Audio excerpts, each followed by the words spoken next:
The transformation from Mr. Fix-It to an international fugitive, coupled with the bold move to escape injustice, ensures this captivating story will hold your attention until the very end. Welcome to our YouTube channel.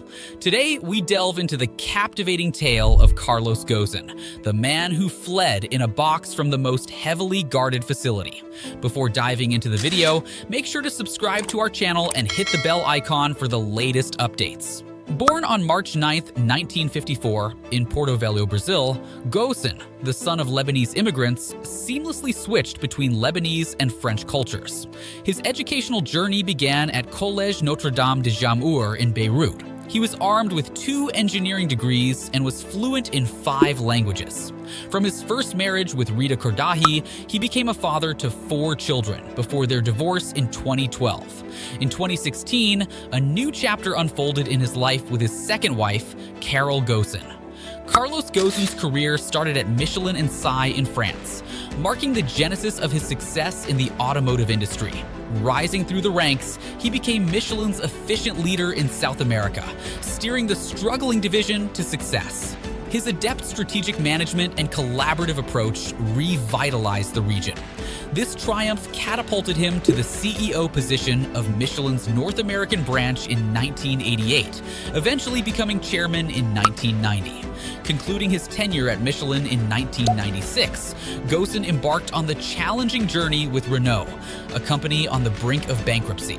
His restructuring campaign, essential for the company's survival, drew criticism as Ghosn initiated strategic measures, notably closing the Renault factory in Belgium, resulting in the loss of jobs for over 3,000 employees. Termed the cost killer, Ghosn's distinct approach to rejuvenating the company centered around strategic cost-cutting methods.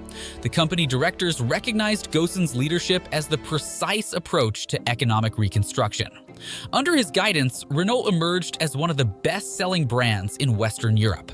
Notably, he successfully reduced the French government's initial 80% shares to just 15% by the mid-2000s. In 1999, Renault took a monumental leap by acquiring 36.8% of shares, valued at around $7 billion from the renowned Japanese automobile titan Nissan. During that period, Nissan faced significant challenges, and the intervention of Mr. Fix-It, Carlos Ghosn, promised a pivotal moment for the company's future. However, his radical restructuring methods once again drew criticism, particularly for the elimination of 21,000 jobs across 5 factories. Ghosn, undeterred, strategically hired top-level designers to position Nissan competitively among Japan's leading automakers. The path to success was riddled with obstacles, especially as the first foreign CEO in a Japanese automotive giant. As a result, Ghosn encountered serious consequences, facing hostility from traditional stakeholders in the field. Nevertheless, Ghosn's plan to reconstruct Nissan's economy in 3 years was miraculously accomplished within just 1 year. Simultaneously serving as the CEO of Renault and co-chairman at Nissan, he orchestrated a remarkable turnaround. Ghosn didn't stop there. He acquired a 34% stake in Mitsubishi Motors Corp for approximately $2.29 billion, adding the role of chairman at Mitsubishi to his already impressive rank board. Maintaining his position as a successful leader, Ghosn orchestrated the integration of Renault, Nissan, and Mitsubishi, creating the world's 4th largest auto group after Toyota, Volkswagen, and General Motors. Despite these successes, Ghosn's opulent lifestyle and substantial salary, surpassing even that of most Japanese company owners, fueled resentment among his counterparts in the industry.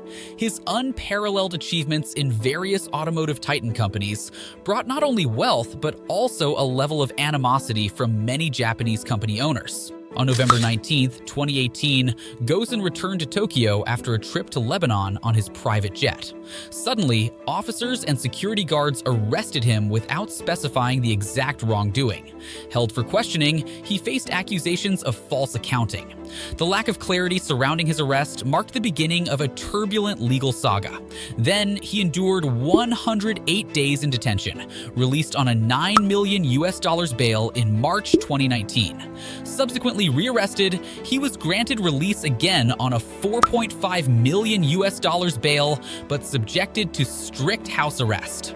During this ordeal, the cruelty of Japan's justice system became evident as Ghosn was denied the basic right to see his beloved family. In response, Ghosn's wife petitioned Human Rights Watch to protest against the unjust arrest of her husband. Ghosn's last hope rested with Nissan, but the ousting of the man who had resurrected the once bankrupt company left him deeply disappointed. He faced isolation from the very company he had rebuilt, compounded by perceived injustice from the Japanese government. Nissan CEO Hiroto Saikawa alleged that Ghosn had underreported his compensation, misappropriated funds from Nissan, and utilized company assets for personal gain. Japan was stunned by the news of Ghosn's escape, skipping bail and officially becoming an international fugitive. Ghosn's lawyer, Junichiro Hironaka, asserted that he had no involvement in the escape and clarified that all three of Ghosn's passports were in the custody of the lawyers, making it seemingly impossible for him to flee without any of them. The mysterious escape left even Ghosn's legal team puzzled. Ghosn eventually reappeared in Lebanon, declaring his refusal to be held in Japan's perceived unjust legal system. He made it clear that he wasn't fleeing justice, but escaping what he deemed as injustice and political persecution in Japan. In a surprising twist, Ghosn's escape from Japan involved being smuggled in a music instrument box, adding a humorous element to the daring evasion. The intriguing details of his getaway became the subject of a documentary series titled Wanted: The Escape of Carlos Ghosn, based on an investigative book published in 2022. At the center of this dramatic escape was Michael Taylor, a key figure portrayed in the series. Ghosn revealed that the only way for him to avoid justice was to hide without revealing his identity, and the ingenious choice was a box typically used to store musical instruments, a disguise that raised minimum suspicion. Ghosn shared the thrilling account of his escape, highlighting the 30-minute wait inside the box until the plane took off as the longest and most suspenseful period he had ever experienced. If the tale of the former star businessman's dramatic escape has captivated you, don't forget to hit the like button and share your thoughts. Is Ghosn a victim or a villain? Comment and let us know your perspective on this intriguing story.